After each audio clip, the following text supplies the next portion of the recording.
अरे बस, अब तुम मेरी बर्दाश्त की हद से बाहर निकल चुके हो। मैं तुम्हारी अय्याशियों से तंग आ चुकी हूँ। संजय,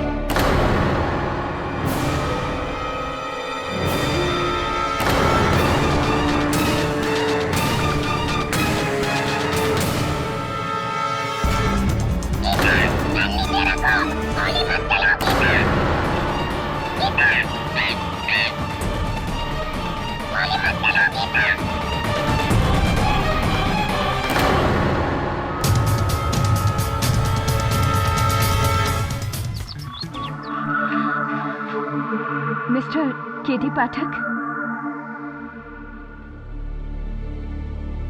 जी कहिए, बैठ। मैं मिसेस उषा मधोक, ये मेरी बेटी गीता। बहुत जल्द इस पर अपने सौतेले पिता के कत्ल का इल्जाम लगने वाला है।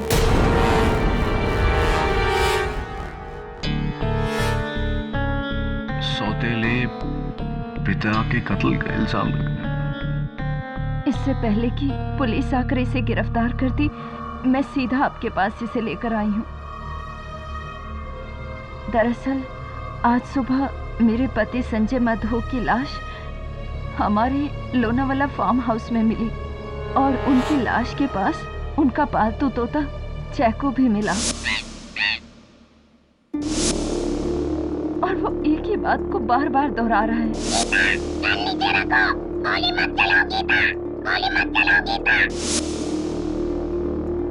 केडी सर, मैंने मिस्टर मधोक को नहीं मारा है। एक मिनट। एक तोता कह रहा है कि इन्होंने कत्ल किया है, इसलिए आप? जी हाँ। देखिए मिसेस मधोक, तोते की गवाही अदालत नहीं मानती। अगर आपकी बेटी बेगुनाह है तो मैं बचा लूंगा। आइए इंस्पेक्टर दवे, आइए। ये लड़की बेगुनाह नहीं है। ये रहा अरेस्ट वारंट। हथकड़ी पहनाओ। एक मिनट दवे, एक तोते के बयान के आधार पर तुम इस लड़की को अरेस्ट करो? केडी, तोते के अलावा बाकी सबूत भी इसके खिलाफ है। Really? Your honour, Geeta Madhok के आंसुओं की ये बाढ़ उनकी बेगुनाही के दर्द की वजह से नहीं है, बल्कि इसलिए है जज साहब क्योंकि गुनाह करने के बाद ये पकड़ी गई।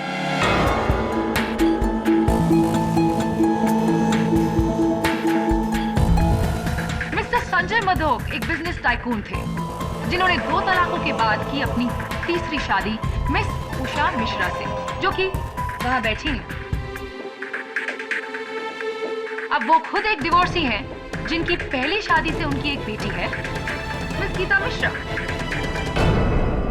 मिस्टर संजय मधोक और मिस उषा मिश्रा की शादी को पूरे 2 साल हो चुके हैं, लेकिन आज भी गीता अपने आप को गीता मिश्रा कहती है, गीता मधोक नहीं।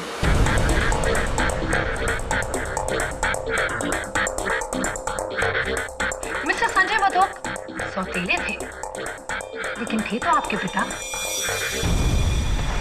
क्या बुलाते थे आप उन्हें प्यार से? पापा, डैडी, पॉप्स, व्हाट? जी मैं उन्हें मिस्टर मधोक ही कहती थी। क्यों? क्या वो आपके दिल में पिता की भावना नहीं जगा सके? जी नहीं, मेरी माँ ने भले ही उन्हें अपना पति माना हो, लेकिन मैंने उन्हें अपना पिता कभी नहीं समझा। इनफैक्ट आपने तो हमेशा से उन्हें अपना दुश्मन समझा, am I right? दुश्मन तो हम थे उनके। उस आदमी ने मेरी और मेरी माँ की जिंदगी जहन्नुम बना दी थी। अपने अंगूठे के नीचे रखता था, बात बात पर शक करना, और अगर किसी ने कुछ कह दिया ना तो बस मार कुटाई शुरू। जल्लाद था वो आदमी, जल्लाद।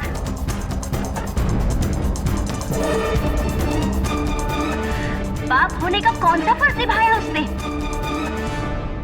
क्या ये सच है कि 1 हफ्ते पहले आपके बर्थडे पार्टी के दिन आप दोनों के बीच बड़ा सा तमाशा हुआ था?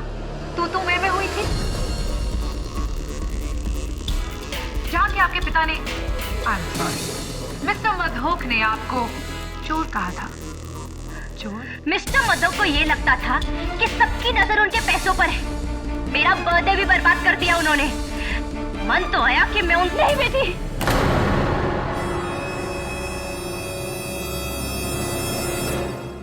नहीं नहीं मिसेस मधोक, इस तारों से सुलगते ज्वालामुखी को आप कब तक शांत रख सकती हैं? एक ना एक दिन तो इसे फटना ही था, और जिस दिन वो फटा उस दिन निकली एक गोली जो सीधा मिस्टर मधोक के सीने को चीर कर बुझाने चली मिस गीता के इंतकाम के प्यास को। क्या बात है मिस केसवानी, क्या बात है, मजा आ गया। आपकी बातों को सुनकर ऐसा लगा कि आप किसी रहस्यमय फिल्म की पटकथा लिख रही हैं। आई एम सीरियस केडी, इस लड़की ने मिस्टर मधोक का कत्ल किया है। लोनावला में उनके फार्म हाउस जाकर उन पर गोली चलाई है। Cold blooded murder. या राइट, तो इस कोल्ड ब्लडेड मर्डर का कोई सबूत है आपके पास, कोई गवाह? आई मीन उस तोते के अलावा। हाँ? इस केस में एक तोता भी है मिस केसवानी? जी योर ऑनर, तोता भी है। मिस्टर मधोक का पालतू तोता चैको, जो मर्डर के वक्त लाश के पास था। मैं अदालत में चैको को पेश करने की इजाजत चाहती हूँ। I object your honour, it's ridiculous. Unfortunately और फॉर्चुनेटली ये तोता इस केस का इकलौता गवाह है। योर ऑनर, एक तोते की गवाही is not admissible in a court of law. इकलौता गवाह है your honour. I still object your honour. इजाजत। Thank you your honour. जब से मिस्टर मधोक का खून हुआ है तब से ये तोता बस एक ही बात दोहरा रहा है, जो है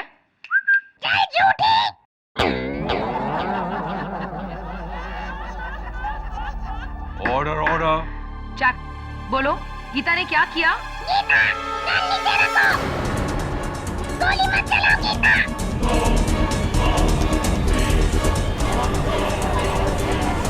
ऑर्डर ऑर्डर। सर मैंने कुछ नहीं किया है। मैंने मिस्टर मधोक को नहीं मारा है। तो क्या ये तोता झूठ बोल रहा है? तो क्या तोते ने सच बोलने की कसम खाई है? Order order. योर ऑनर, तोता तोता होता है, उससे जो रटवाओगे वो बोलेगा। तोते के बड़बड़ाने से थोड़ी कोई केस बन सकता है, थोड़ी कोई गवाही मानी जा सकती है। कम ऑन केडी, मैं एक तोते को इस केस में गवाह नहीं बनाने वाला, लेकिन ये जो कह रहा है इसे हम नजरअंदाज भी नहीं कर सकते, इसलिए बस हम इसके स्टेटमेंट को रिकॉर्ड करके जाने देंगे उसे। तोते का स्टेटमेंट लेंगे आप? योर ऑनर, जैसे मैंने कहा, तोते को जो रटवाओगे वो बोलेगा। और वैसे भी एक बात सोचने वाली है कि तोते को कुछ सिखाने में महीने लग जाते हैं, लेकिन यहाँ तो जिस दिन से मिस्टर मधोक की मौत हुई है ये गीता गीता कर रहा है। Think about it your honour. किस किताब में लिखा है केडी कि एक तोते को सीखने के लिए महीने लग जाते हैं? आम बात है, ज्यादातर ऐसा ही होता है। ज्यादातर, हमेशा नहीं। What are you trying to say? इंसानों की तरह हर तोते का भी अलग अलग ग्रास्पिंग पावर होता है। योर ऑनर, तोते के ग्रास्पिंग पावर की बात कर रहे हैं। चैको, बोलो Keswani. Order order. Chaco, bad boy, बोलो केसवानी। चैको, बोलो केसवानी। मिस केसवानी, शायद इसकी ग्रास्पिंग पावर इतनी मजबूत नहीं है।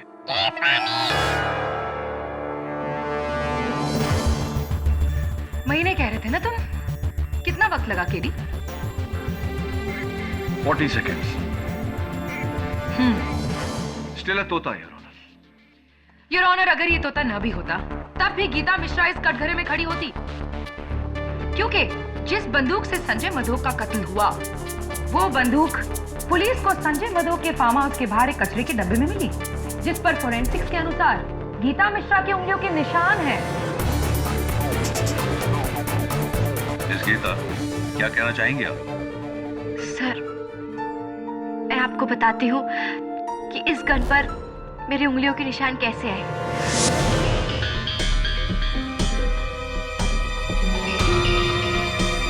उस दिन मैं मिस्टर मधोक से मिलने सुबह फार्म हाउस गई थी, लेकिन डोरबेल बजाने के बावजूद उन्होंने दरवाजा नहीं खोला। मुझे लगा शायद वो सो रहे हैं, इसलिए वहां से जाने लगी कि अचानक एक गमले में मैंने इस गन को देखा।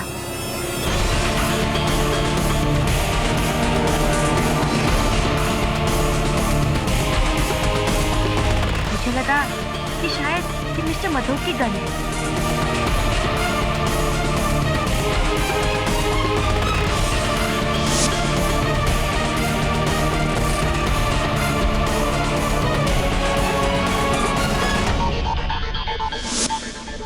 अगर ऐसा था तो तुमने वो गन कचरे में क्यों फेंकी गीता? कुछ दिन पहले एक लड़ाई के दौरान मिस्टर मधोक ने मेरी माँ को गोली मारने की धमकी दी थी, इसलिए गुस्से में आकर मैंने वो गन फेंक दी। पर मुझे नहीं पता था कि इसी गन से उनकी हत्या हुई है। By the way Geeta, mister Madhok जिन्हें तुम्ही ने कुछ ही देर पहले जल्लाद कहा था, इतनी सुबह सुबह तुम उन्हें क्यों मिलने गई थी?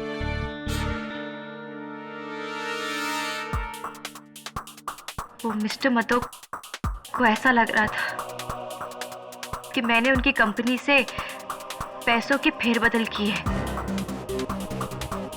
और वो पुलिस को बुलाने वाले थे। उनकी इसी गलतफहमी को दूर करने में वहां पर गई थी। कितने पैसों की फेरबदल गीता?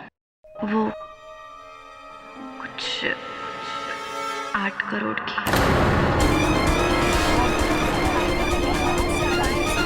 Quiet, please. 8 करोड़ की? कुछ? तुम उसे मामूली फेरबदल कह रही हो गीता?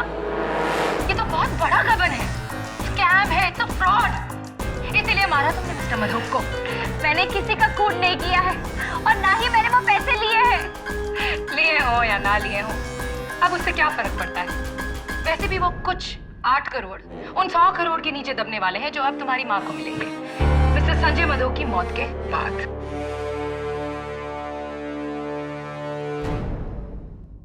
डिफेंस।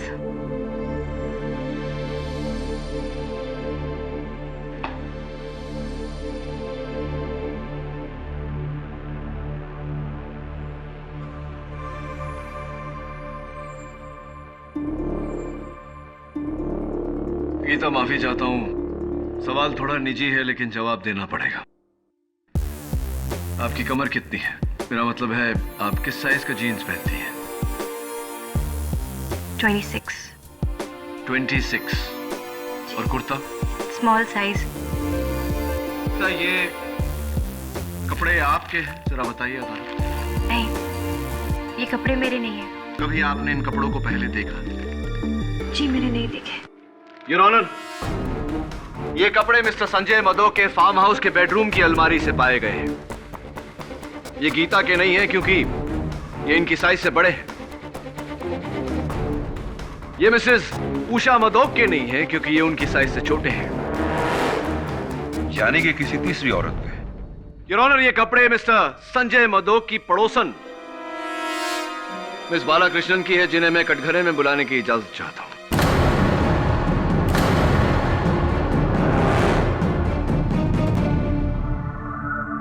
हाँ तो मिस बालाकृष्णन, सुना है कि आप राइटर हैं, लेखिका हैं। क्या लिखती हैं आप?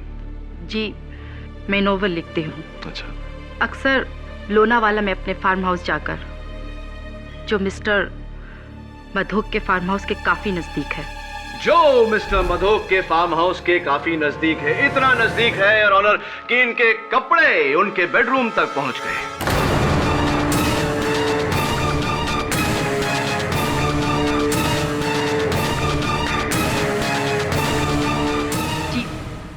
ये कपड़े मेरे नहीं हैं।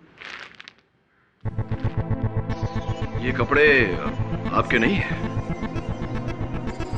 ताज्जुब की बात है मिस बालाकृष्णन, क्योंकि आपके कपड़ों पर जो लॉन्ड्री का टैग लगा हुआ है, SM लॉन्ड्री, इनके मालिक का ये कहना है कि ये कपड़े मेरे हैं।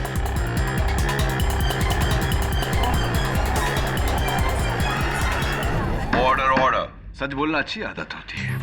चलिए अब सच सच ये भी बता दीजिए कि आपके और मिस्टर मधोक के बीच क्या रिश्ता था? संजय और मैं गहरे दोस्त थे? जी नहीं। गहरे दुश्मन थे? जी जी, गहरे दुश्मन इसलिए मिस बालाकृष्ण क्योंकि ये गन जिस per your honour Gita Mishra की उंगलियों के निशान है, ये गन आपके नाम पे रजिस्टर्ड है, ये गन आपकी है। क्या ये सही है या जी? और क्या ये भी सही है या नहीं कि आपका पूरा नाम मिस गीता बालाकृष्णन है?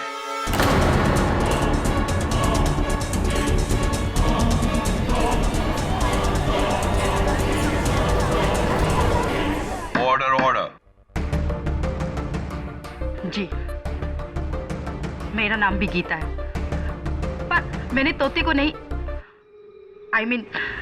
मैंने संजय मधोक को नहीं मारा। गन नीचे रखो गीता, गोली मत चलाओ गीता।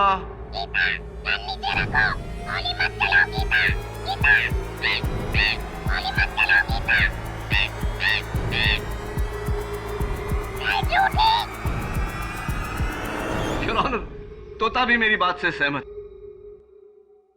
एक बात जानना चाहूंगा आपसे मिस बालाकृष्णन, मिस गीता बालाकृष्णन, क्या आपके कपड़े और आपकी पिस्तौल संजय मधोक जी के घर पर पहुंची कैसे और क्यों?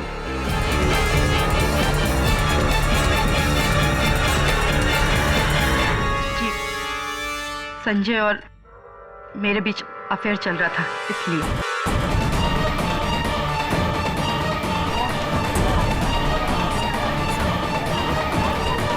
Order order. अक्सर हम अपना वीकेंड उस फार्म हाउस पे गुजारा करते थे। एक ऐसे ही वीकेंड पर उसने मुझसे गन ली थी। कमाल है, इतना प्यार की उन्होंने गन मांगी और आपने दे दी, क्यों भी नहीं पूछा? संजय का कहना था कि उसकी कंपनी से किसी ने 8 करोड़ रुपए की चोरी की है। संजय ऐसा इंसान था जो 1 रुपए की चोरी को भी माफ नहीं करता। गन उसने उसको धमकाने के लिए मांगी। यानी कि गीता मिश्रा, जिन्होंने मिस्टर मधोक की कंपनी से 8 करोड़ का गबन किया। Mere speculation your honour. ये जानकारी ना तो प्रोसिक्यूटर साहिबा के पास है ना मेरे पास। जिनके पास है, मैं चाहता हूं कि वो कटघरे में आकर इस बात पर रोशनी डालें। मिस्टर संजय मधोक के auditor mister Anant Dighe. Your honour, मैं एक ऑडिटर हूँ। 11 जुलाई को संजय मधोक ने अपनी कंपनी के अकाउंट्स पर स्पेशल ऑडिट का काम मुझे सौंपा था। उन्हें शक था कि कोई जाली पेपर बना के उनके फंड्स की चोरी कर रहा है। तो मिस्टर दिघे, क्या ये चोर आपको मिला?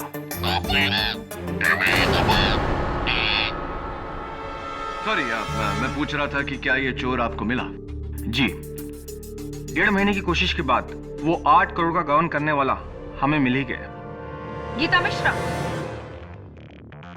जी नहीं, mister bridge Kotiyal.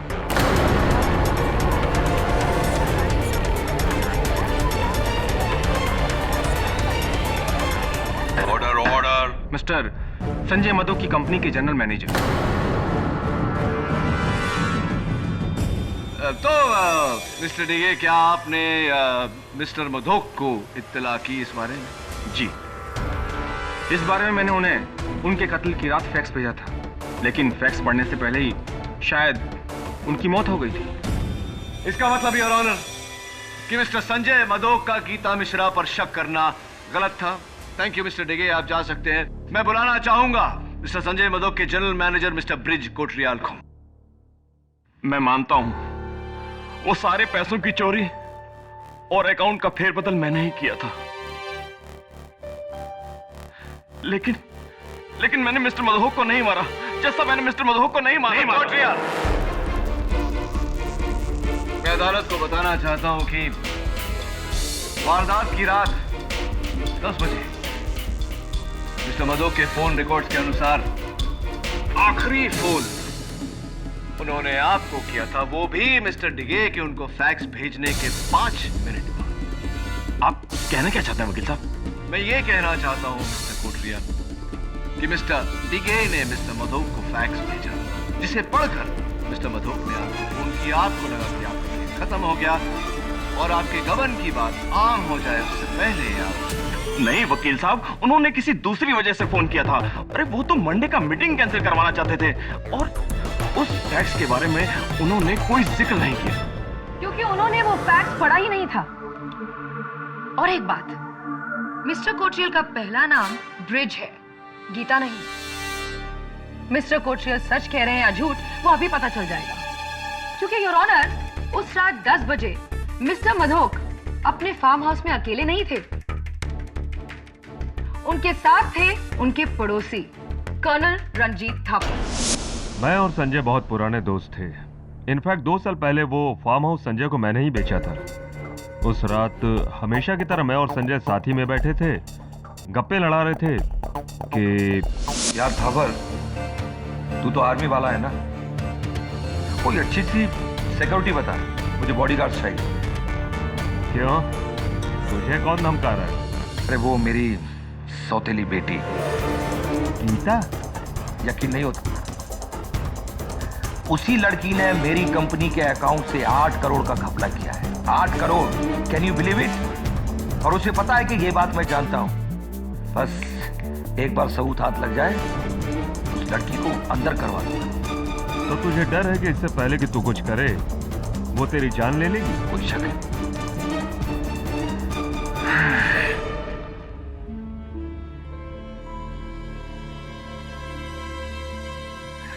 Hello Kotriyal, वो मेरी मंडे वाली मीटिंग कैंसिल कर दो। ओके।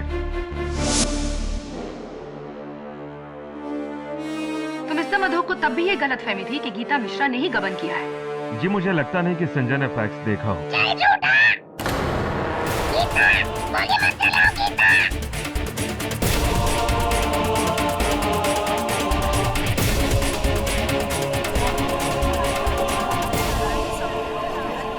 Order order.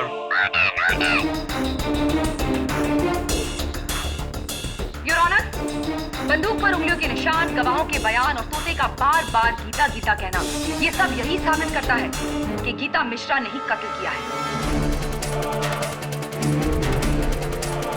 मरने वाले को खुद ये डर था कि गीता उसकी जान लेगी। इससे बड़ा सबूत और क्या हो सकता है जज साहब?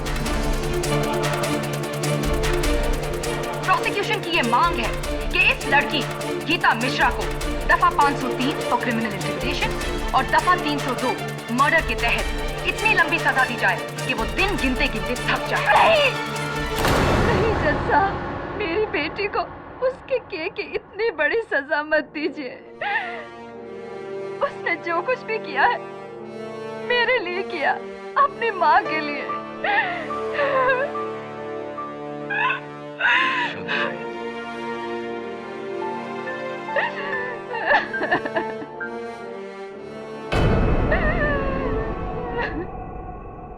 मिसेस मधोक, क्या आपको सचमुच ऐसा लगता है कि गीता ने वो कत्ल किया है? नहीं, लेकिन जिस तरह से हालात थे मुझे लगा शायद मेरी बेटी ने। देखिए मिसेस मधोक, आपने अदालत में जो किया, भरी अदालत में जज के सामने, कुल मिला के आपने केस प्रोसिक्यूशन को जितवा दिया, अपनी बेटी को सजा सुना दी आपने। आई एम सॉरी, लेकिन मैं डर गई थी। इस तरह की भाषा कौन कौन सिखाता है? पता नहीं, मैंने तो इसे कभी अपने पास नहीं रखा है, लेकिन ये गीता से काफी घुला मिला हुआ है।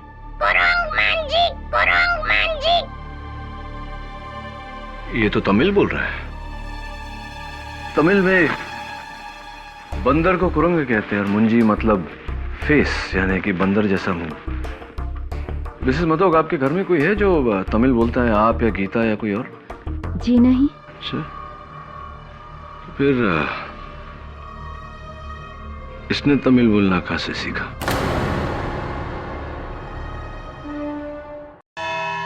गीता, माफी चाहता हूँ, सवाल थोड़ा अजीब सा है, थोड़ा टेढ़ा है।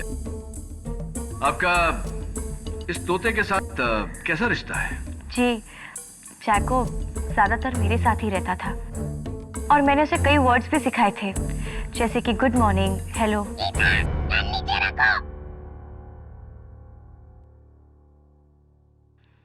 और कुछ गीता?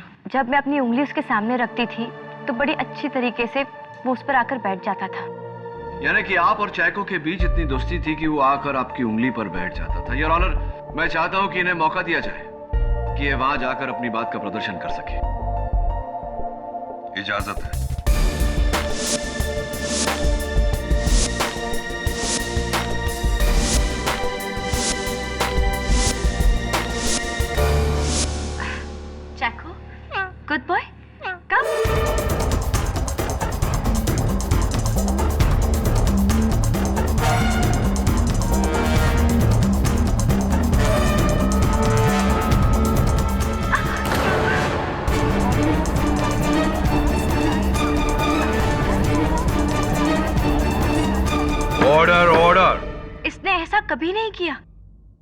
इसलिए क्या कीता? क्योंकि वो जानता है कि तुम ही कातिल हो।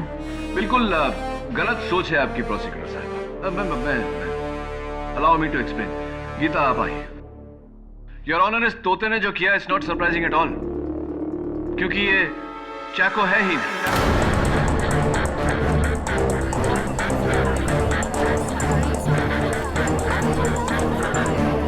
Quiet, please.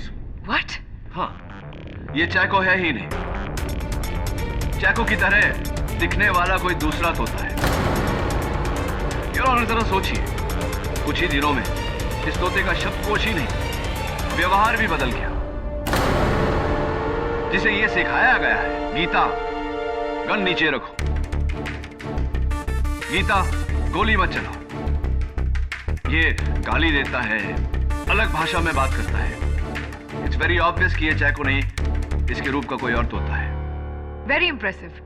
वैसे इस बात का क्या सबूत है तुम्हारे पास, केरी? योर ऑनर, इस तोते को अलेक्जेंडर तोता कहा जाता है और इस तोते के डीलर्स मुंबई में बहुत कम है। मैंने पता करवाया है कि पिछले दिनों में कितने लोगों ने अलेक्जेंडर तोते खरीदे। तो क्या पता लगा? दुर्भाग्यवश अभी तक तो कुछ पता नहीं चला योर ऑनर, लेकिन बहुत जल्दी पता चलता है। मुझे कुछ अंदाजा है कि ये तोता किसका है।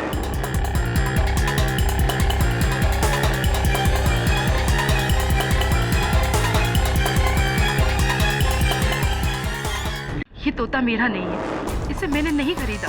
गीता जी, ये तोता उस दिन मेरे दफ्तर में तमिल में गालियां दे रहा था और इस केस से जुड़े सारे लोगों में से सिर्फ एक आप ही है जिसको तमिल आती है।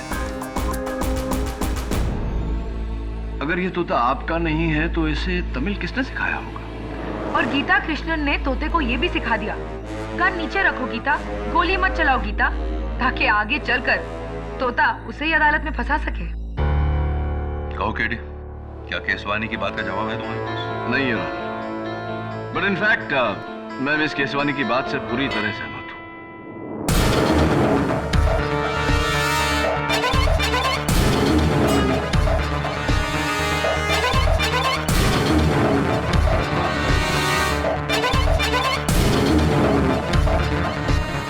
योर ऑनर, इस तोते के डैडी यानी कि अप्पा मिल गए हैं। आपकी इजाजत हो तो मैं उन्हें कटघरे में बुलाना चाहता हूँ। वनकम सर, वनकम। मेरा नाम मुत्तू है। क्राफर्ड मार्केट में मेरा बिट का दुकान है। ये तोता राजू मेरा दुकान से खरीदा था 2 महीने का पहले। तो इस तोते की मेरा मतलब है इस तोते की बिक्री की कोई रसीद, कोई बिल साथ में लाए हैं? है ना सर, लाया है। ये देखिए।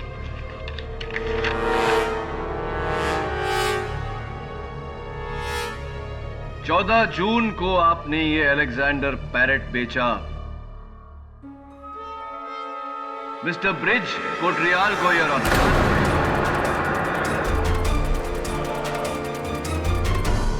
हाँ सर, उधर बैठा ना, वही साहब है।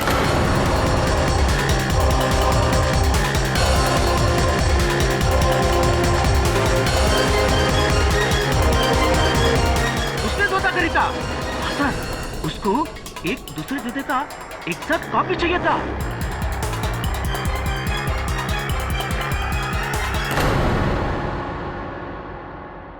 माफी चाहता हूं मिस्टर कोट्रियाल, रहा नहीं जा रहा मुझसे। आपके तो तोते उड़े हुए लग रहे हैं। क्या बात है? आप ठीक कह रहे थे वकील साहब, ये तोता चैको नहीं है।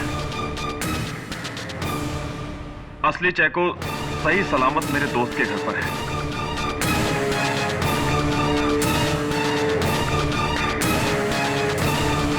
ये तोता मैंने मार्केट से खरीदा था और बहुत मुश्किल से इसे मैंने गीता के खिलाफ बोलना सिखाया था।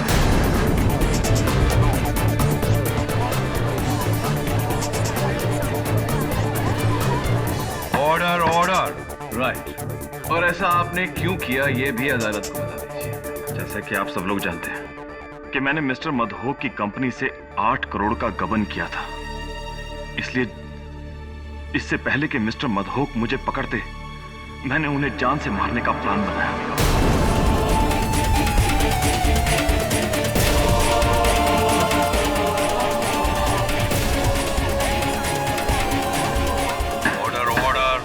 लेकिन मैंने प्लान बनाया, मारा नहीं। जज साहब, मैंने प्लान बनाया, मारा नहीं। What nonsense, mister Kotariyal. Plan बनाया लेकिन उन्हें मारा नहीं। अब तो साफ साफ साबित हो चुका है कि उनके मरने से सबसे बड़ा फायदा आप ही को था। साहब, मैं मानता हूँ मुझे फायदा था, लेकिन फिर भी मैंने उन्हें नहीं मारा। देखिए, मैं आपको ठीक ठीक बताता हूँ कि हुआ क्या था। उस रात को ठीक 10 बजे मुझे मिस्टर मधोक का फोन है। हेलो कोटरियाल, मेरे फार्म हाउस पहुंचो फौरन, अभी और इसी वक्त। उस फोन से मुझे अंदाजा हो गया था, उस ऑडिटर से मेरे खिलाफ मिस्टर मधोक को सारे सबूत मिल गए होंगे। मैं बहुत डर गया था। मैंने सोचा कि अब मेरी खैर नहीं। मैंने अपनी रिवॉल्वर उठाई और मैंने उस तोते को साथ लिया और मैं मिस्टर मधोक के फार्म हाउस पर पहुंच गया। और जब मैं वहां पर पहुंचा तो मैंने देखा कि फार्म हाउस का दरवाजा खुला हुआ है। Mister Madhok, mister Madhok. और अंदर सोफे पर मिस्टर मधोक की लाश। मैंने करीब से देखा तो पता चला कि उन्हें किसी ने गोली से मारा था।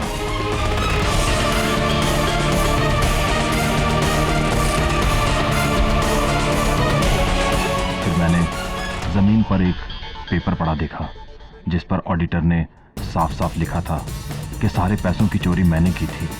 उस वक्त तो मैंने वो फैक्स उड़ा लिया, लेकिन घबरा गया कि कल को ऑडिटर अदालत में कह देगा कि चोरी मैंने की तो सब समझेंगे कि कत्ल भी मैंने किया।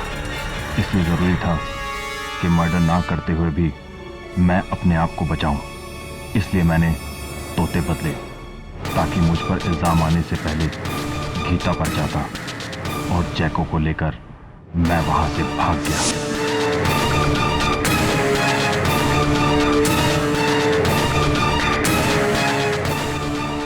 माय गॉड, इतना बड़ा धोखा, और अब तक हम इस बेचारी मासूम लड़की को दोषी ठहरा रहे थे, जबकि सारी साजिश तुमने ही की थी। मैं मानता हूँ सब कुछ मैंने किया, लेकिन मैंने खून नहीं किया। Shut up! तुम ही ने मारा है मिस्टर मधोक को, और अब जब पकड़े गए हो तो बात बदल रहे हो। तुम एक बार हमें धोखा दे सकते हो, बार बार नहीं। योर ऑनर, इस आदमी को दफा 406, दफा 302 और दफा 503। एक मिनट, ये क्या कर रही हैं? क्या हुआ केडी? मैं तो तुम्हारी मदद कर रही हूँ, तुम्हारे मुवक्किल को बचाकर इस केस में इंसाफ कर रही हूँ। लेकिन एक बेगुनाह को बचाकर दूसरे बेगुनाह को सजा देना, ये कहाँ का इंसाफ है? कैसा इंसाफ है? ये क्या कह रहे हो तुम केडी?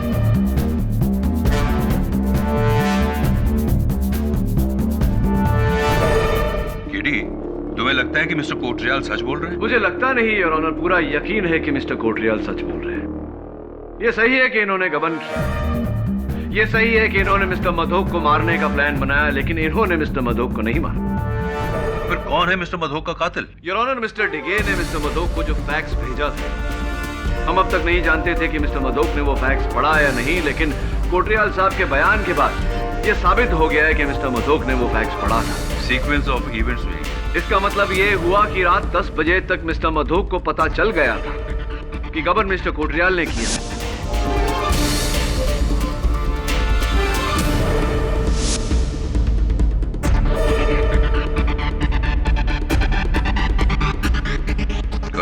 लेकिन कर्नल थापर ने अदालत में यह बयान दिया था कि मिस्टर मधोक ने उनसे कहा कि उन्हें यकीन है कि गबन गीता ने किया है और उन्हें सिर्फ सबूत का इंतजार है, उसके बाद गीता गई जेल।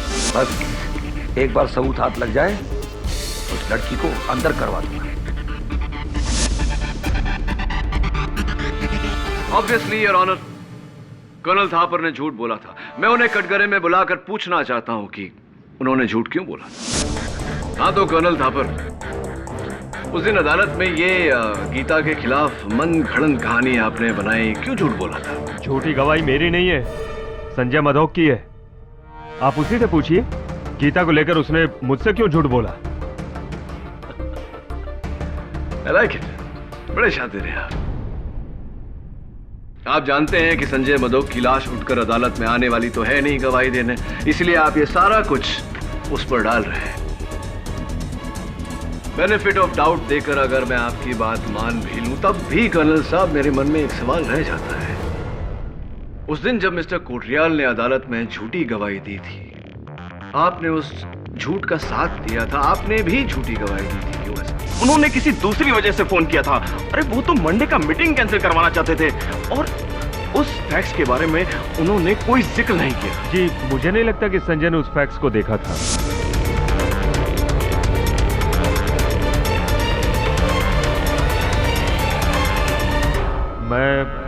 मैं भी गीता को फंसाना चाहता था।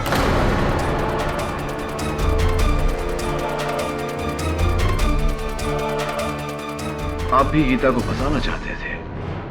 कर्नल साहब, मिस्टर कोटरियाल गीता को फंसाना चाहते थे, ये बात तो समझ में आई, लेकिन आप क्यों फंसाना चाहते थे?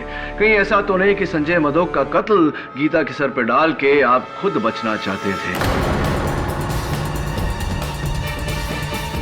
Am I right? Or am I right?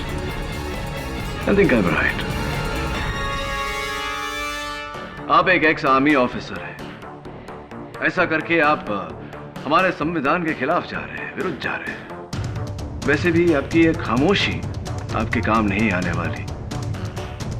अदालत में खामोशी के दो ही कारण होते हैं, या तो आपको छिपा रहे हैं या संजय मधोक का कत्ल आपने किया है।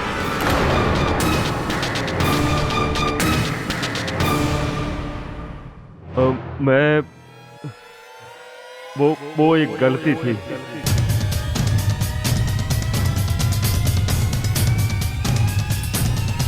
वो एक गलती थी। कर्नल साहब, गलती का समाधान गलती मान लेने से होता है, सच को छिपाकर नहीं। अदालत को बताइए कि सच क्या है।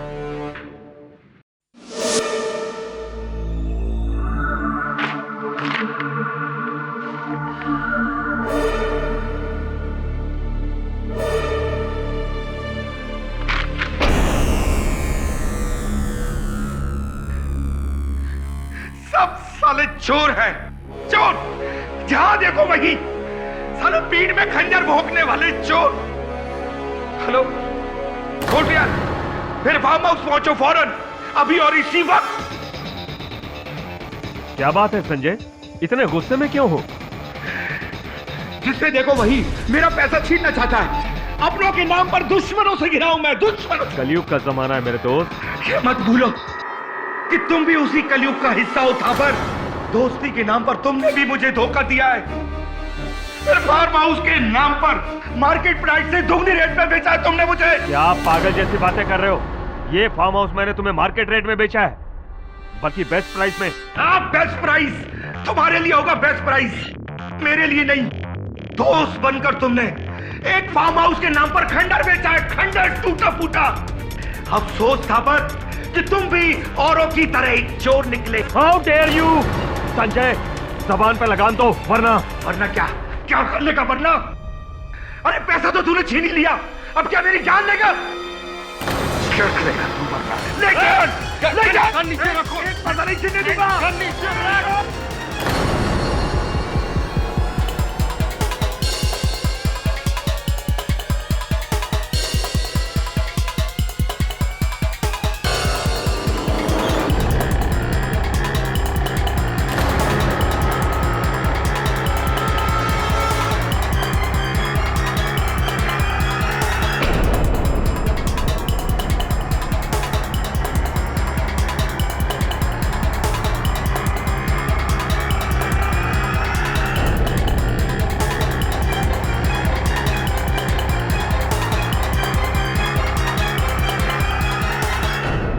एक इज्जतदार आर्मी ऑफिसर के ऊपर चोरी का इल्जाम?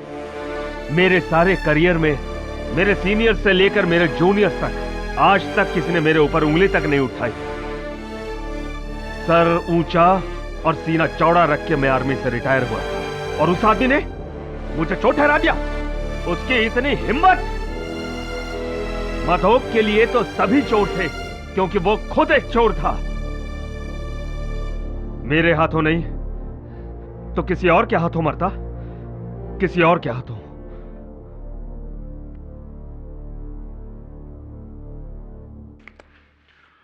यह अदालत संजय मधोक की हत्या के लिए कर्नल थापर को दोषी पाते हुए उन्हें गिरफ्तार करने का हुक्म देती है, और मिस्टर ब्रिज कोटरियाल पर धोखाधड़ी, गबन और सबूतों को बदलने के लिए कार्रवाई करने का हुक्म देती है। मिस गीता मिश्रा को इस केस में बेकसूर पाते हुए उन्हें बाइज्जत बरी करती है। The case is closed. Congratulations, Katie. Till Well next time. deserved. बेटी, आजादी बहुत बहुत मुबारक हो। Thank you KD. एक माँ होकर मेरा अपनी बेटी पर से विश्वास उठ गया था, लेकिन तुमने अपना विश्वास नहीं छोड़ा। केडी पाठक का सत्य पे से विश्वास कैसे उठ सकता है?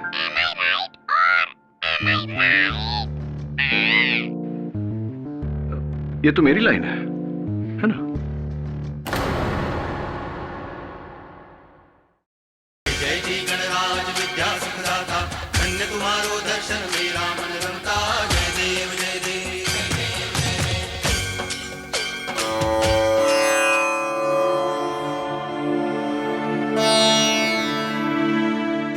पापा, 1.5 दिन पहले आप इस घर में विराजमान हुए थे।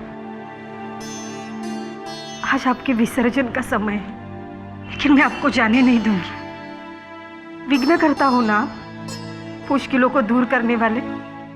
आज मेरे जीवन की सबसे बड़ी मुश्किल मेरे सामने खड़ी है।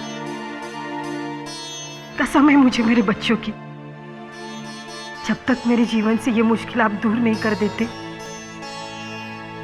मैं आपका विसर्जन नहीं करूंगी। नहीं जाने दूंगी इस घर से, नहीं जाने दूंगी।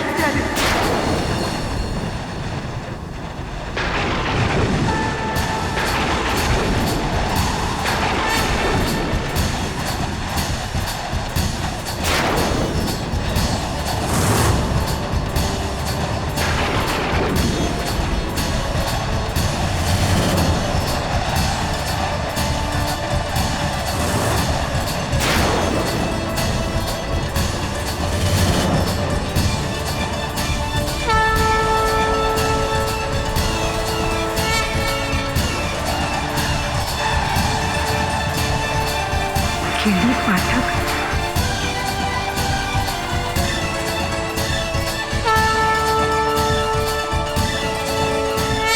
मिसेस बिली मोरिया, ईद और गणेश चतुर्थी एक साथ आई, मतलब मुंह डबल मीठा।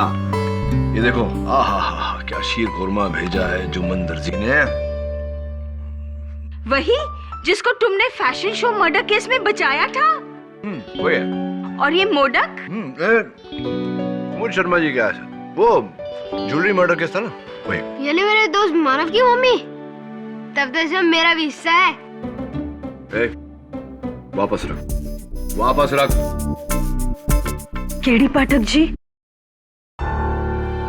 जी माफ कीजिए, बिना टाइम लिए आपसे मिलने चली आई। दरअसल मैं बड़ी मुश्किल में हूँ साहब। ले, सबके साथ शेयर करके खा जावा बैठ के। नहीं, जब तक मेरे पति घर नहीं आ जाते, मैं इन्हें प्रसाद खाने नहीं दूंगी। मिसेस बिली मोरिया, आओ बच्चों, बैठो। बैठिए। बताइए, कौन है आपके पति? कहाँ है वो? जी, रविकांत विचारे अपनी खुद की टैक्सी चलाते हैं, लेकिन 2 दिन से वो जेल में है, मर्डर के केस में।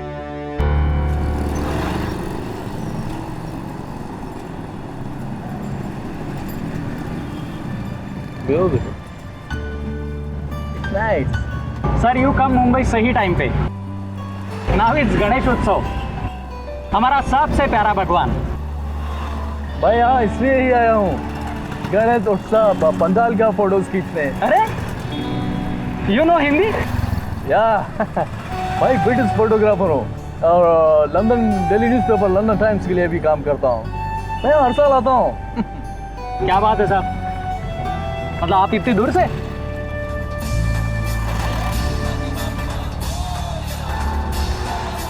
तरीके ये नाकाबंदी। पुलिस?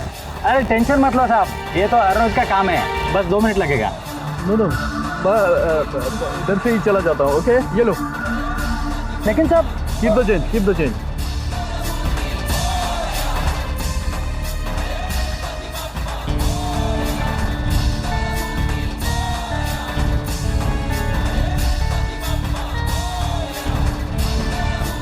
शिंदे रोक उसको, रोक, पकड़।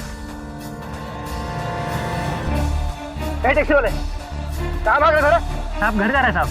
कहाँ दिखा?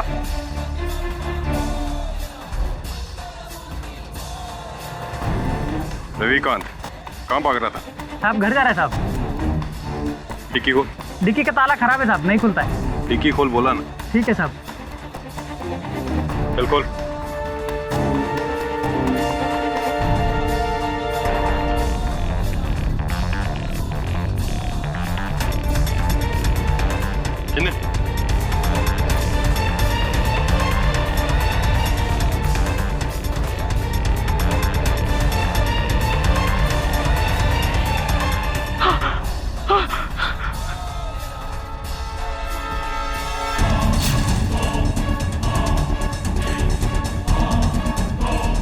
ये कौन है?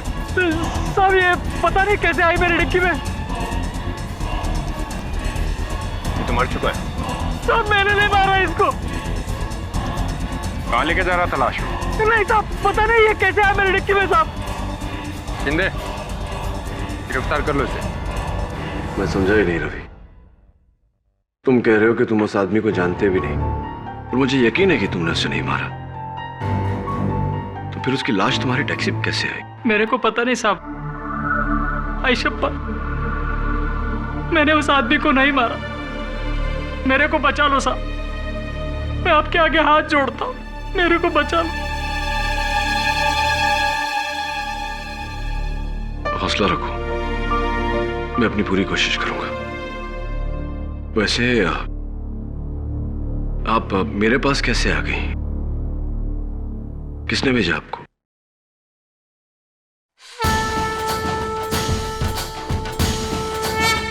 इन्होंने।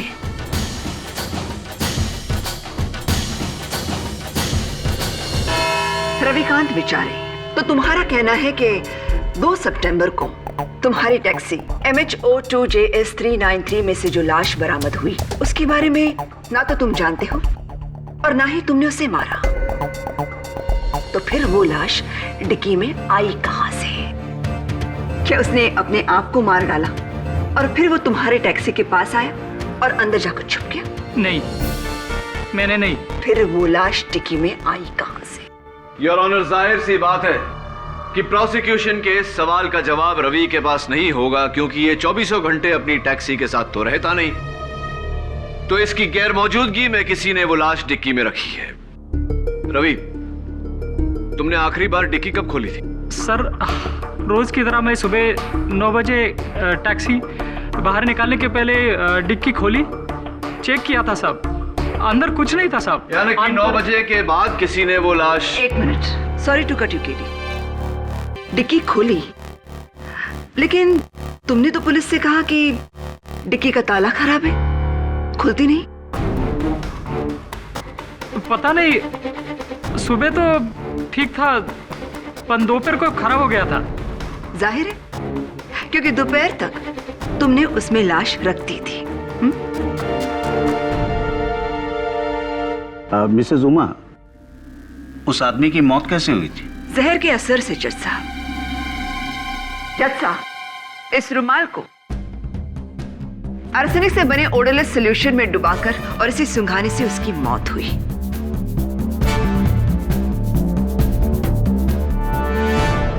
इस शीशी में वो जहर है। पुलिस को ये शीशी उस टैक्सी के ड्राइवर सीट के नीचे मिली, यानी कि कत्ल का हथियार। साहब देवा शपथ मुझे नहीं पता, ये शीशी मेरे सीट के नीचे कैसे आई? एंड योर ऑनर, इस शीशी और रुमाल दोनों पर रवि की उंगलियों के निशान मौजूद नहीं है। जाहिर है शीशी पर से उंगलियों के निशान मिटा दिए गए हैं और कपड़े पर निशान आते नहीं। इतना तो तुम्हें पता होना चाहिए केडी पाठक।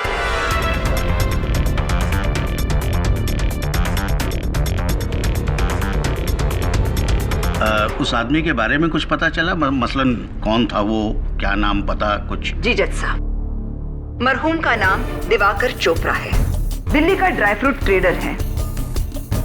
ये पर्स उसके पैंट की जेब में मिला,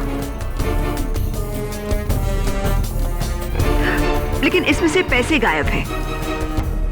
कितने पैसे थे इसमें? मैडम मुझे नहीं पता। क्या कह रहे हो? सोने की चेन और घड़ी तो तुमने चुरा ली और पैसे छोड़ दिए। जज साहब, ये सोने की चेन और ये घड़ी रवि की टैक्सी के ग्लव कंपार्टमेंट में मिले और इन पर मरहूम दिवाकर चोपड़ा की उंगलियों के निशान हैं। जाहिर है ये चीजें उसी की है और इनका उसके ग्लव कंपार्टमेंट में होना, यानी रवि ने ही इन चीजों को चुरा कर बाहर रख दिया।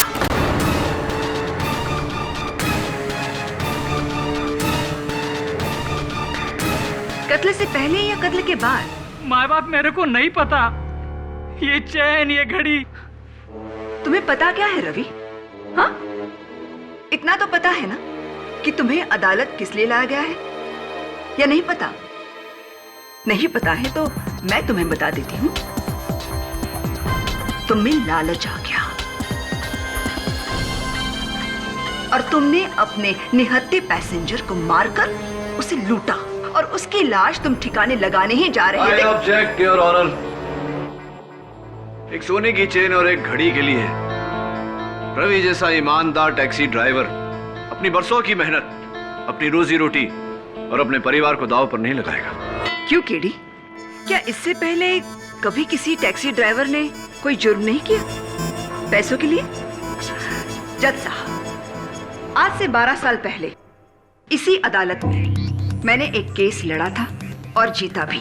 Case number 324/99, Jagat Ram Tiwari versus state of Maharashtra, जहां जगत नाम के टैक्सी ड्राइवर को उम्र कैद की सजा हुई थी क्योंकि उसने अपने पैसेंजर के साथ लड़ाई करके उसे छुरा मारा था। कत्ल की वजह 20 रुपए का छुट्टा नहीं था टैक्सी वाले के पास। 20 रुपए। जब 20 रुपए के लिए एक टैक्सी ड्राइवर अपनी रोजी रोटी कत्ल करके दांव पर लगा सकता है, वहां ये घड़ी और सोने की चेन कम से कम 2.5 लाख की होंगी। Silence in the court, please. 2.5 lakh, जो उस कर्जे की रकम है जो रविकांत ने अपने खोली के लिए ली है।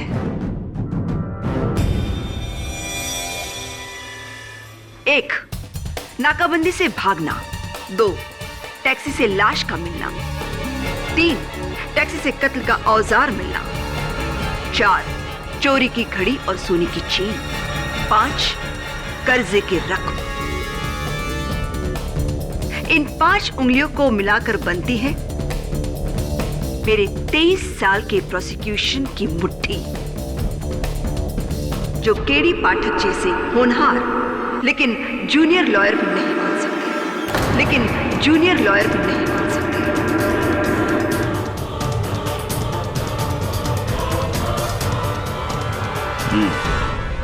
प्रोसिक्यूशन का केस बहुत ही मजबूत है केडी। मजबूत है योर ऑनर, लेकिन अटूट नहीं। और उसकी वजह यह है कि इस जुर्म का कोई चश्मदीद गवाह नहीं। जाहिर सी बात है कि किसी ने यह कत्ल किया और उसके बाद लाश को रवि की टैक्सी की डिक्की में छुपाया। किसने?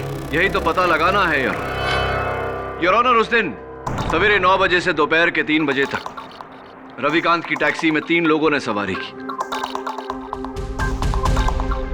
मैं उन्हें कटघरे में बुलाना चाहता हूं ताकि वो इस केस पे रोशनी डाल सके। क्या तीनों विटनेस मौजूद हैं? अनफॉर्चुनेटली योर ऑनर, बड़ी मुश्किल से सिर्फ 2 लोगों का पता चल पाया है, तीसरा अब भी लापता है। सबसे पहले मैं बुलाना चाहूंगा रविकांत के उस दिन की पहली पैसेंजर को, जिन्होंने अंधेरी से बैंड्रा कुर्ला तक टैक्सी ली, मिस सविता झाला।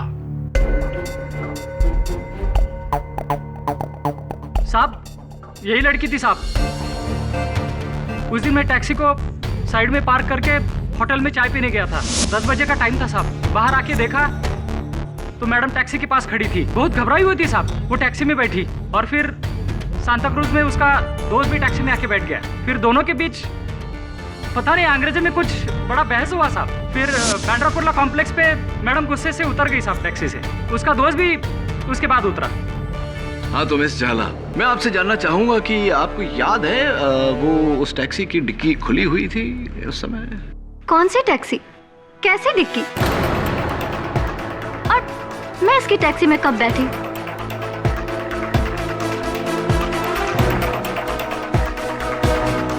या तो ये आदमी झूठ बोल रहा है या फिर इसे कोई गलतफहमी हुई है।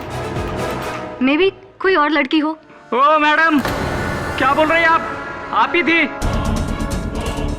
आप ही टैक्सी की डिक्की के पास खड़ी थी बैग लेकर साहब। इसी ने उसको लाश को डिक्की में डाला होगा साहब।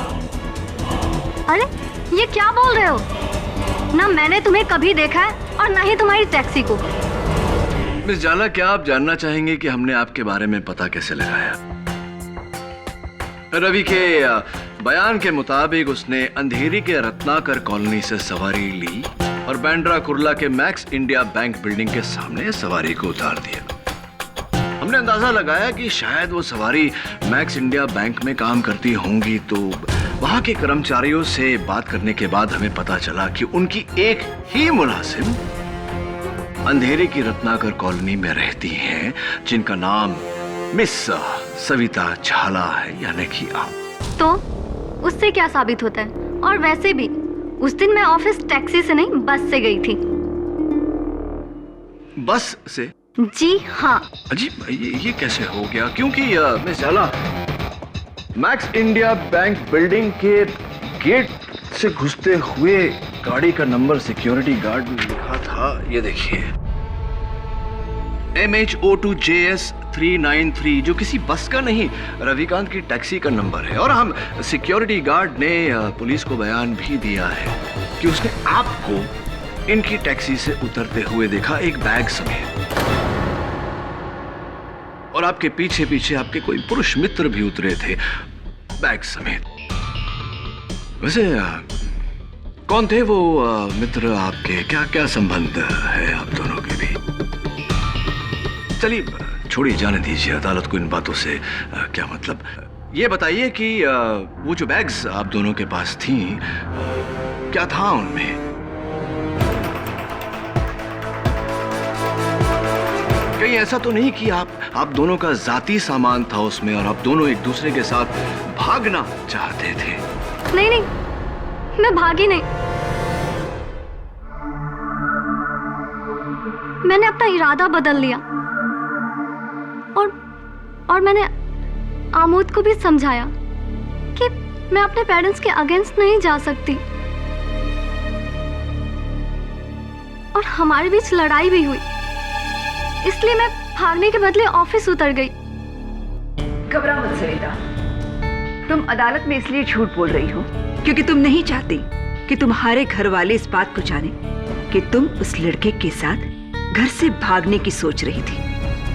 ये भी हो सकता है कि तुम अदालत में इसलिए झूठ बोल रही हो क्योंकि तुम ऐसी टैक्सी में बैठी थी जिसकी डिक्की में लाश पड़ी हुई थी, जिस लाश को शायद आप ही ने। नहीं, मुझे नहीं पता कि उस टैक्सी में लाश है और न ही अमोद को।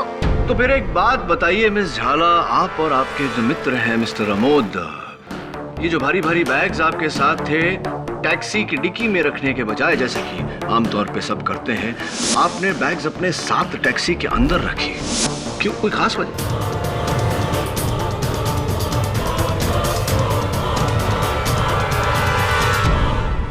जी, इसका मेरे पास कोई जवाब नहीं है। मेरे सवाल का जवाब शायद ये है मिस झाला कि आप जानती थी कि उस टैक्सी की डिक्की में लाश है जो शायद आपने या आपके मित्र आमोद ने वहां रखी।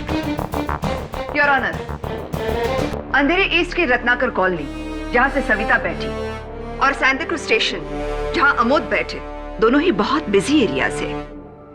जरा सोचिए, क्या ये पॉसिबल है एक भारी सी लाश ढोकर कोई डिक्की में रखे और किसी को पता भी ना चले? मैं प्रोसिक्यूशन की बात से सहमत हूँ। मिस सविता की घबराहट उनकी जाती कारणों से होगी। लाश अगर टैक्सी में आई होगी तो इस सवारी के बाद। तुम्हारे पास कोई और गवाह है KD? Yes your honour, Ravikant की अगली सवारी जो टैक्सी में अपना सेलफोन भूल गए थे, जिसके जरिए हमने उनको ट्रेस किया, मिस्टर अभिज्ञान रोहरा। मुझे मालूम था मुझे। तेरी तो टैक्सी का नंबर देखते ही मुझे डाउट हो गया था। ये साली पनौती है मेरे लिए। पूरा दिन खराब हो गया तेरे चक्कर में। ऊपर से तूने मेरा मोबाइल भी चुरा लिया। और अब यहां खड़ा हूं मैं कटघरे में तेरी वजह से। मिस्टर रोहरा, आपके इस रिकैप के लिए मैं आपका शुक्रिया अदा करता हूं। Thank you. चलिए अब ये बताइए कि आपने रविकांत की टैक्सी कब पकड़ी, कहां से कहां तक? क्या कब और कहां तक के लिए वकील साहब? 12 साढ़े 12 बजे का टाइम था। मैंने इसकी टैक्सी बैंड्रा रेक्लेमेशन से पकड़ी और इससे कहा कि मुझे वाशी जाना है, नवी मुंबई। क्यों वाशी? क्यों वाशी? क्यों मतलब क्या वकील साहब? अरे भाई मेरी फैक्ट्री है वहां पर। तो फिर आप तकरीबन 1 बजे बीच रास्ते में यानी कि सायन में उतर गए। क्यों? उतर गए?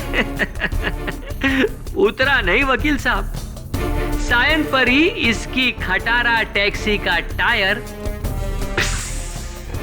पंचर हो गया।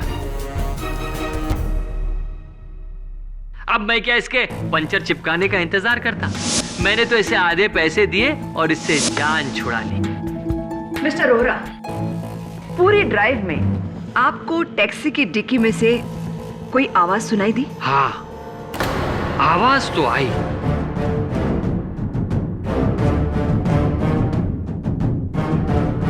बल्कि इसकी खटारा टैक्सी के तो चारों तरफ से आवाज आ रही थी मुझे। अरे अंजर पंजर ढीले हो गए इसके खटारा के, इसलिए मैं तो खुशी खुशी जान छुड़ा ली। और इसी खुशी में आपका सेल फोन, आपका मोबाइल फोन जो है वो टैक्सी की सीट पर ही रह गया। हाँ, और इसने मेरा फोन मुझे लौटाया भी नहीं। वो तो अच्छा हुआ वकील साहब जो आपका मुझे फोन आ गया और मेरा सेल मुझे वापस मिल गया। Point to be noted your honour, Ravikant बेचारे का फोन वापस ना करना बेईमानी की निशानी है। मैडम मैंने फोन को देखा तक नहीं, ताई शपथ। एक बात बताइए मिस्टर रोहरा, आप तो टैक्सी की बैक सीट पर बैठे थे। हाँ, तो फिर ऐसा कैसे हुआ कि पुलिस को आपका फोन टैक्सी की फ्रंट सीट पर से मिला? हाँ, कहीं ऐसा तो नहीं कि आप सीट के ऊपर ऐसे झुके थे आगे की तरफ ग्लव बॉक्स तक पहुंचने के लिए? मिस्टर पाठक, फोन आगे की सीट पर इसलिए था क्योंकि रविकांत ने उसे अपने पास रखा था। हाँ, इसी ने रख लिया होगा, चोर कहीं का। और अब तो खूनी भी। रविकांत ने खून किया, घड़ी चुराई, चेन चुराई, मोबाइल चुराया। This is absolutely ridiculous. Mister Rohra, ये कमर में पट्टा, क्या आपके कमर में प्रॉब्लम है? नहीं, गर्दन में प्रॉब्लम है। Order order. मिस्टर रोहरा, सवाल का जवाब सीधे तरीके से दीजिए। जज साहब, मालिक, अगर मैंने पट्टा कमर में बांधा है तो तकलीफ भी कमर में ही होगी ना? नहीं, अगर आपको थोड़ा भी डाउट है तो आप मेरी मेडिकल रिपोर्ट चेक कर सकते हैं। देख चुके हैं। फिर? और उनमें यही लिखा है कि मिस्टर रोहरा ना तो झुक सकते हैं और ना ही भारी बोझ उठा सकते हैं। फिर मिस्टर रोहरा, आपने दिवाकर चोपड़ा की 80 किलो की भारी लाश उठाई कैसे? ये क्या कह रही हैं आप? ये तो मुझसे नामुमकिन है। एग्जैक्टली। जज साहब, मिस्टर रोहरा का डिक्की में लाश रखना नामुमकिन है। लाश तो सुबह से ही डिक्की में मौजूद थी।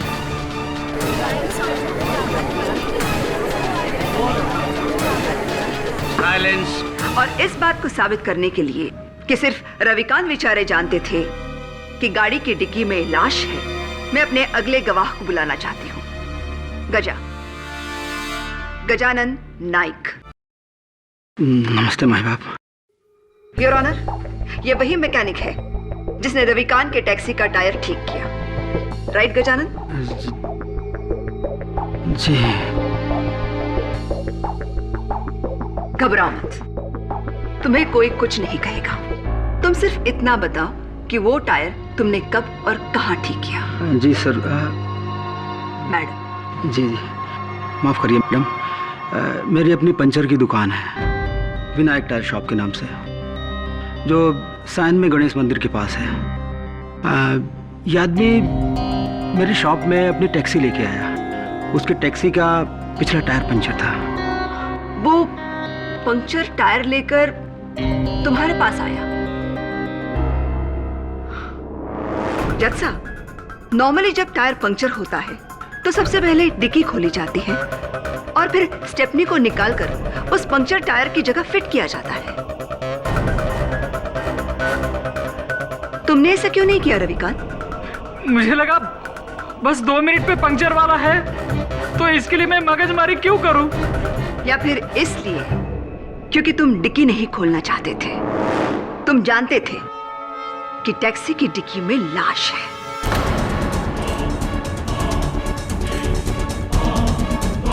गजानन, जाहिर है तुमने तो डिक्की खोली होगी जैक निकालने के लिए। नहीं मैडम, इसने मुझे रोक दिया। इसने कहा कि मेरी डिक्की का लॉक खराब है, खुलेगा नहीं। तो फिर मैंने अपने जैक से गाड़ी को ऊपर उठाया। इसने तुम्हें भी डिक्की खोलने नहीं दी? माए बाप, मेरा यकीन कीजिए, वो लॉक पहले से ही खराब था। तुम्हारा नसीब खराब है रविकांत, जो तुम्हारा जुर्म पकड़ा गया।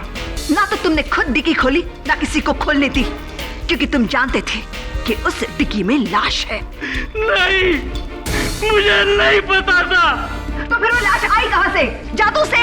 बताओ रविकांत, लाश आई कहां से? Calm down Mrs Dixit, calm down. Your honour, Ravikant ने हमें बताया कि उस दिन इसकी टैक्सी में 3 लोगों ने सवारी की। तीसरा एक अंग्रेज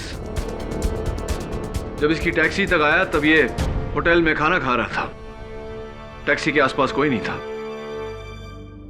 उस अंग्रेज का कुछ अता पता है तुम्हारे पास? योर ऑनर, टैक्सी में बैठने से पहले कोई अपना कांटेक्ट नंबर नहीं देता।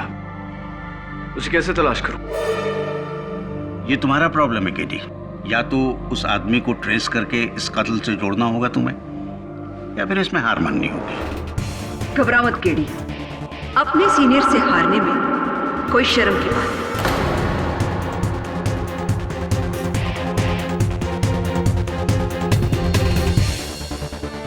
योर ऑनर, लाश की तहकीकात के बाद पुलिस को एक नया एविडेंस मिला है। उस आदमी का नाम दिवाकर चोपड़ा नहीं बल्कि मनु नागपाल है।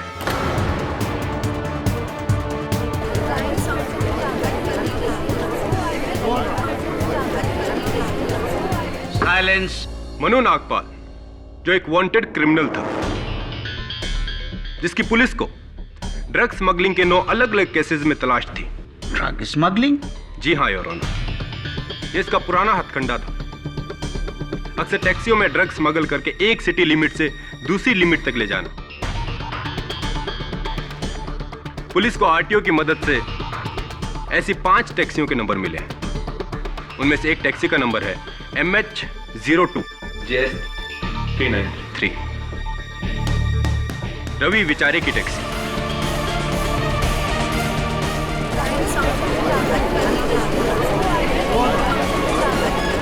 साइलेंस।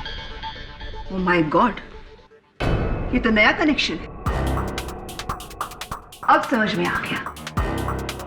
वो बॉस, तुम मुलजिम। जरूर कमीशन को लेकर झड़प हुई होगी। नहीं साहब, मैडम, ये टैक्सी मैंने 2 महीने पहले किसी दूसरे से खरीदी थी। अब तो तुम दोनों तरफ से फंस गए हो रविकांत।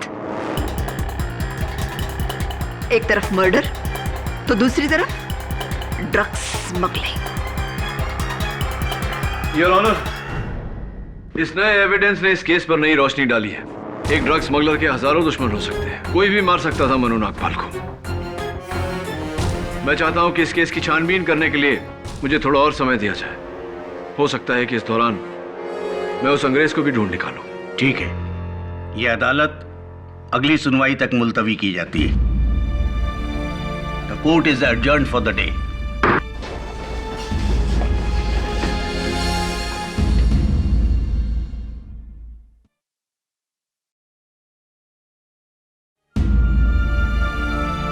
मानसी, तू मेरी बात मान, जिद मत कर,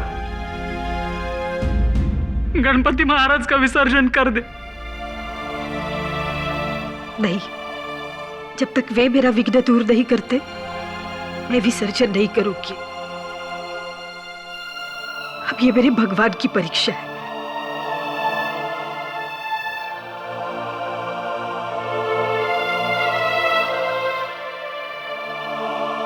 साथ ही मेरी भी परीक्षा है।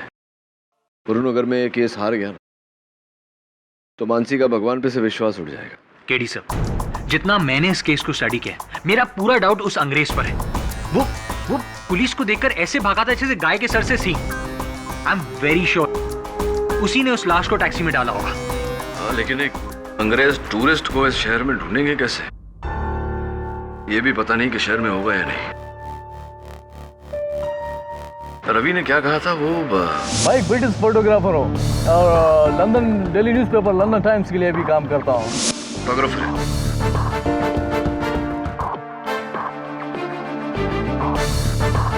अभी तक तो छप गई होगी वो तस्वीर।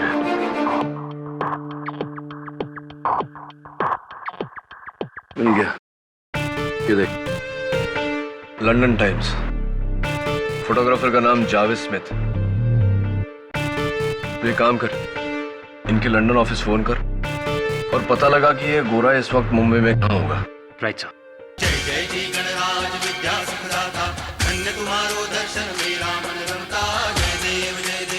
Your honour, mister Javed Smith एक ब्रिटिश फोटोग्राफर है और इस केस की आखिरी घड़ी रविकांत के टैक्सी की उस दिन की आखिरी सवारी। तो मिस्टर स्मिथ, और जो हिंदी बोल लेते हैं आप? No, I don't know Hindi at all.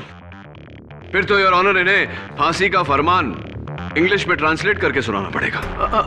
फांसी? मैंने कुछ नहीं किया।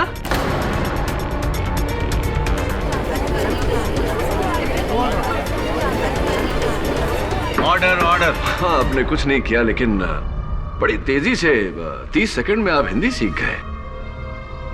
क्या माइंड है आपका?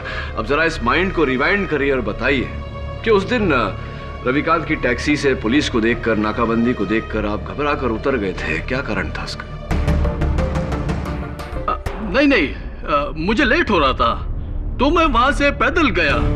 आपका ये बैकपैक पुलिस ने आपके होटल रूम से बरामद किया तो उसके पॉकेट से कुछ बू आ रही थी और लैब टेस्टिंग से पता चला है योर ऑनर की वो बदबू चरस की थी। इसके बारे में आप क्या कहना चाहेंगे? Yes, you are right. मेरे बैग में चरस था।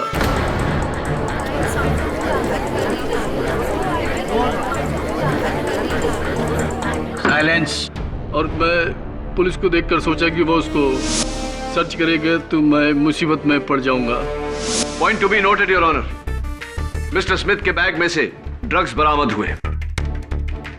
मनु नागपाल भी एक ड्रग डीलर था और मुझे पूरा यकीन है कि यह कत्ल इस ड्रग कनेक्शन की वजह से ही हुआ है। Your witness. No, I swear, मैं ऐसे किसी आदमी को नहीं जानता। डोंट वरी मिस्टर स्मिथ, मुझे आप पर पूरा यकीन है और बहुत जल्द अदालत को भी होगा। योर ऑनर, पोस्टमार्टम की रिपोर्ट के तहत मनु नागपाल की मौत दोपहर के 1:30 और 2:30 बजे के बीच हुई और मिस्टर स्मिथ उस टैक्सी में लगभग 3 बजे के करीब बैठे। 3 ही बजे थे ना? हाँ, लगभग 3 बजे। There you are KD. आपकी ही दलील आपके खिलाफ। इस हिसाब से मनु नागपाल और मिस्टर स्मिथ सहयोगी नहीं हो सकते। सो योर ऑनर, उस दिन रविकांत की टैक्सी में सुबह 9 बजे से लेकर शाम के 4 बजे तक 6 लोग बैठे। 1 सविता झाला, 2 अमोद, 3 अभिज्ञान रोरा, 4 mister Jerry Smith, 5 driver Ravikant बिचारे एंड ऑफ कोर्स डिक्की में मरहूम मनु नागपाल। इनमें से पहले 4 पर तो शक की कोई गुंजाइश नहीं है, तो फिर बचा कौन? मनु नागपाल, जिसका कत्ल हुआ, और उसका कातिल रविकांत बिचारे।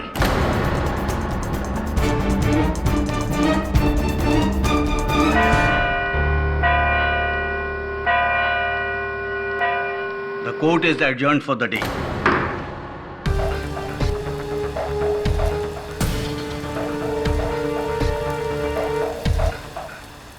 भगवान जी, अब आप ही कुछ कीजिए, वरना आपके भक्त को बचाना तो।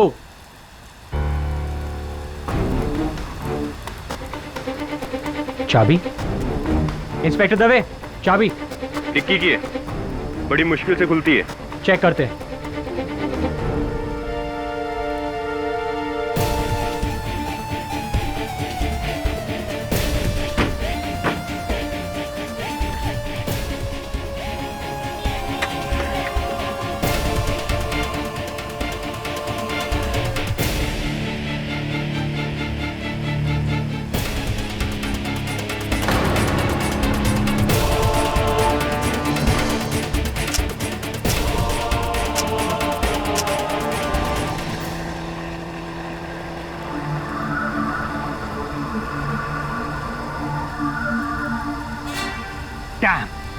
फिर से पंक्चर। विनायक टायर शॉप, ये तो वही टायर शॉप है जहां पर रवि की गाड़ी ठीक हुई थी। ये गणपति बप्पा मोरया। अरे भाई सुनो, तुम वही हो ना जिसने वो टैक्सी ड्राइवर रवि बेचारे के केस में गवाही दी थी? हाँ साहब, लेकिन आपको कैसे पता साहब? इतना घबरा क्यों रहे? हाँ साहब, अपन पुलिस कोर्ट कचहरी के चक्कर में नहीं पड़ना चाहता साहब। समझ सकता हूँ तेरी प्रॉब्लम। अब जल्दी से मेरी प्रॉब्लम सॉल्व कर, चल।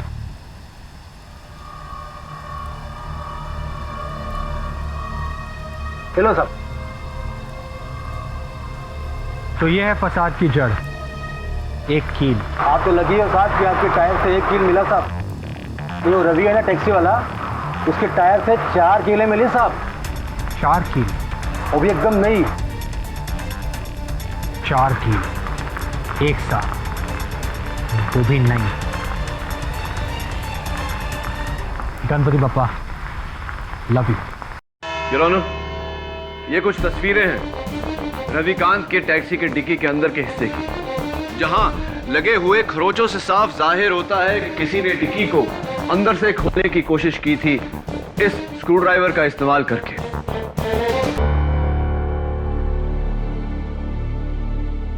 जिस पर मनु नागपाल की उंगलियों के निशान है।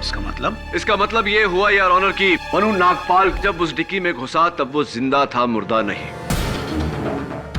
और एक पॉइंट पर उसने डिक्की से बाहर निकलने की कोशिश की, लेकिन बाहर के शोर के कारण रविकांत उसकी आवाज को सुन नहीं पाया।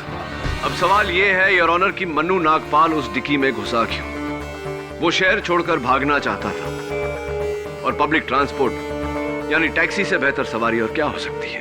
तो मनु ने खुद टैक्सी रोकी, रविकांत से कहा कि टैक्सी की डिक्की खोलो, मुझे उसमें छुपना है। मिसेस दीक्षित, पूरी बात समझने के लिए पूरी बात सुन लेनी चाहिए। योर ऑनर, जैसा कि मैं कह रहा था, मन्नू का कोई साथी था जिसने टैक्सी में बैठने से पहले रवि को बातों में उलझाया, और मन्नू को समय मिला कि वो डिक्की का ताला तोड़ के उसके अंदर जाकर छिप जाए। अब ये भी बताओ कि वो साथी कौन था? जाहिर सी बात है प्रोसिक्यूटर साहिबा कि उस दिन रवि की टैक्सी में जिन लोगों ने सवारी की थी उन्हीं में से ही कोई एक होगा। तो तुम्हारा कहना है कि मनु शहर से भागने के लिए रविकांत की टैक्सी की डिक्की में छुपा, फिर उसने रुमाल लिया, अपने चेहरे पर लगाया और अपने आप को मारने की कोशिश की। प्रोसिक्यूटर साहिबा, आपकी आधी बात सच है और आधी बात गलत। हाँ, मनु ने खुद अपने चेहरे पर रुमाल लगाया था। उसका कारण यह है योर ऑनर कि मनु को धूल से एलर्जी थी और डिक्की में धूल से बचने के लिए उसने ऐसा किया था, यह जाने बिना कि उसके साथी ने पहले से ही वो रुमाल जहरीले सॉल्यूशन में डुबो दिया। थियोरी अच्छी है लेकिन प्रैक्टिकल नहीं। साबित कैसे करोगे? साबित करूंगा ना, और साबित करने के लिए योर ऑनर मैं कटघरे में बुलाना चाहूंगा विनायक टायर सर्विस के गजानन नायक को। गजानन, रवि के टैक्सी का टायर कैसे पंक्चर हुआ था? साहब 4 कीलें उसमें घुसी हुई थी, एकदम नई। 4 नई कील चमकती हुई ऐसी? हाँ साहब, वैसे कीलें। कितने साल से पंक्चर बना रहे हो तुम? 9 साल से साहब। और अपने 9 साल के तजुर्बे में आपने कितनी बार देखा है कि ऐसी 4 नई चमकती हुई कील के कारण टायर पंक्चर हुआ? नहीं साहब, अभी तक तो नहीं। आपने कभी नहीं देखा? उसका कारण यह है योर ऑनर क्योंकि वो 4 कील रास्ते पे पड़ी हुई नहीं थी, रास्ते पर डाली गई थी। किसी ने बड़ी शातिरता से रवि की टैक्सी में बैठने से पहले वो कील टायर के सामने डाली थी। गजानन, कौन से टायर में पंक्चर था?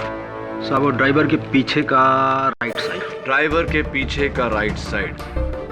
तो क्या अगर मैं ये कहूं कि किसी ने टैक्सी में बैठने से पहले वो कील नीचे डाल दी होगी तो क्या तुम मेरी बात से सहमत हो? हाँ। कितने बजे तुमने ये पंक्चर बनाया? करीब 1 बजे का टाइम था साहब। और तुम्हारे 9 साल के तजुर्बे में अगर ऐसी 4 कील के साथ पंक्चर हुआ हो तो पूरा हवा निकलने में यानी कि फुल से फ्लैट होने में कितना समय लगता है? सब कील 4 थे, वो भी छोटे छोटे, तो मेरे हिसाब से आधे से पौन घंटे लगने चाहिए साहब। आधे से पौन घंटा, यानी कि अगर बैक ट्रैक करे योर ऑनर तो 12:15 और 12:15 बजे मिस्टर अभिज्ञान रोहरा रवि की टैक्सी में बैठे थे। मैं उन्हें कटघरे में बुलाना चाहूँ। क्या आपका कहने का मतलब है कि मैंने ही कील फेंक कर टायर पंचर कर दिया? जी हाँ मिस्टर रोहरा, ताकि जब टैक्सी ड्राइवर पंक्चर देखने के लिए उतरे तो आपको समय मिले वो घड़ी और वो चेन ग्लव कंपार्टमेंट में छुपाने का। वकील साहब, मैंने तो खुद वाशी जाने के लिए वो टैक्सी पकड़ी थी। मैं खुद अपनी टैक्सी का टायर पंचर कर दूंगा। वो इसलिए मिस्टर रोहरा ताकि आपको भागने का मौका मिले, अपने मरते हुए साथी की लाश से दूर, और इल्जाम टैक्सी ड्राइवर पर आए। मन्नू नागपाल मेरा दोस्त, ये कैसे कह सकते हैं आप? क्योंकि आप ही थे जिसने वाशी तक वो टैक्सी हायर की थी और आप जानते थे कि मन्नू को मुंबई में ढूंढा जा रहा है, नवी मुंबई में नहीं।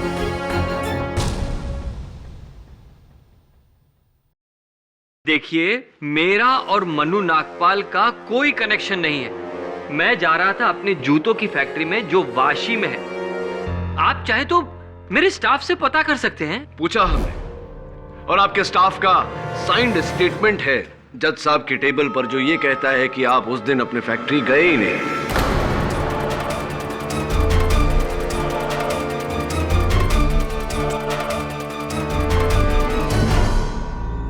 अब नहीं, एक्चुअली जज साहब वो देखिए मिस्टर रोहरा, वो जो कील जिससे पंक्चर हुए थे वो कील जूते बनाने में इस्तेमाल होते हैं।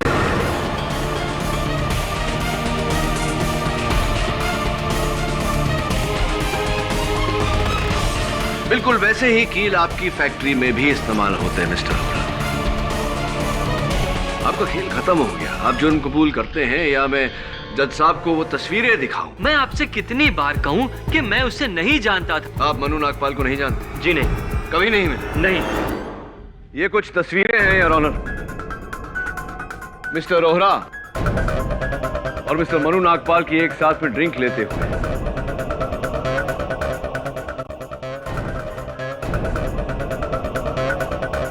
क्या आप कहेंगे मिस्टर रोहरा कि आप मनु नागपाल को नहीं जानते? आपकी उनके साथ दोस्ती नहीं थी, आपने उन्हें नहीं मारा?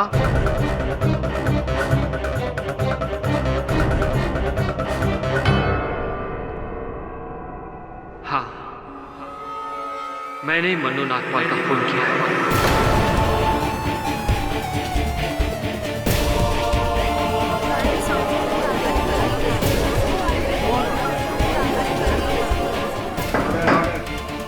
लेकिन मनु नागपाल और रोरा की तस्वीरें कहाँ हैं? माफ करिएगा योर ऑनर, मुझे ये छोटा सा झूठ तो रोरा के बयान के लिए इकबाल जुर्म के लिए बोलना पड़ा। बताइए अदालत को कि आपने मनु नागपाल को क्यों मारा? मन्नू नागपाल एक ड्रग स्मगलर था और मैं उसके इस धंधे में उसके बराबरी का पार्टनर। मेरे मन में लालच जागा।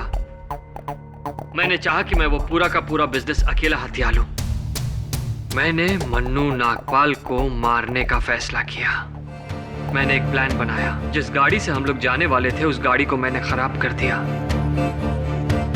और मैंने उससे कहा कि टैक्सी से चलते। बांद्रा के एक सुनसान रास्ते पर मैंने इसकी टैक्सी रोकी और इसके साथ वाशी तक के पैसों को लेकर बहस में लग गया। इसी बहस का फायदा उठाकर मन्नू ने इसकी टैक्सी की डिक्की चाकू से खोली और उसमें छुप गया, मेरा दिया हुआ जहरीला रुमाल लेकर। और टैक्सी में बैठने से पहले मैंने इसकी टैक्सी के टायर के सामने चालाकी से कीलें फेंक दी। मुझे पता था कि थोड़ी ही देर के बाद रुमाल का जहर असर करके मन्नू नागपाल को मार डालेगा और तकरीबन उतनी ही देर में टैक्सी का टायर भी पंचर हो जाएगा। और जैसे ही टैक्सी का टायर पंचर हुआ मैंने इसे टायर चेक करने के लिए बाहर भेजा। मौका पाते ही मैंने मन्नू नागपाल की गोल्ड चेन और वॉलेट इसकी टैक्सी के ग्लव कंपार्टमेंट में डाल दी और जहर की शीशी। मगर अफसोस, ये सब करते समय मेरा मोबाइल इसकी टैक्सी में गिर गया।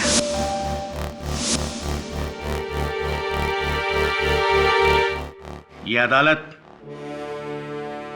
अभिज्ञान रोहरा को मनु नागपाल के कत्ल के जुर्म में दोषी पाते हुए हिरासत में लेने का हुक्म देती है और रविकांत बेचारे को बाइज्जत बरी करती है।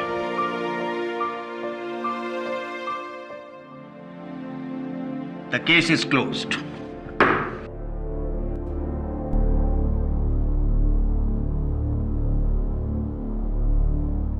Congratulations kid. थैंक यू, बहुत बहुत बधाई हो। अरे क्या हमारे लिए आप भगवान हो। ऐसा मत बोलिए, नहीं तो वो मुझसे रूठ जाएंगे।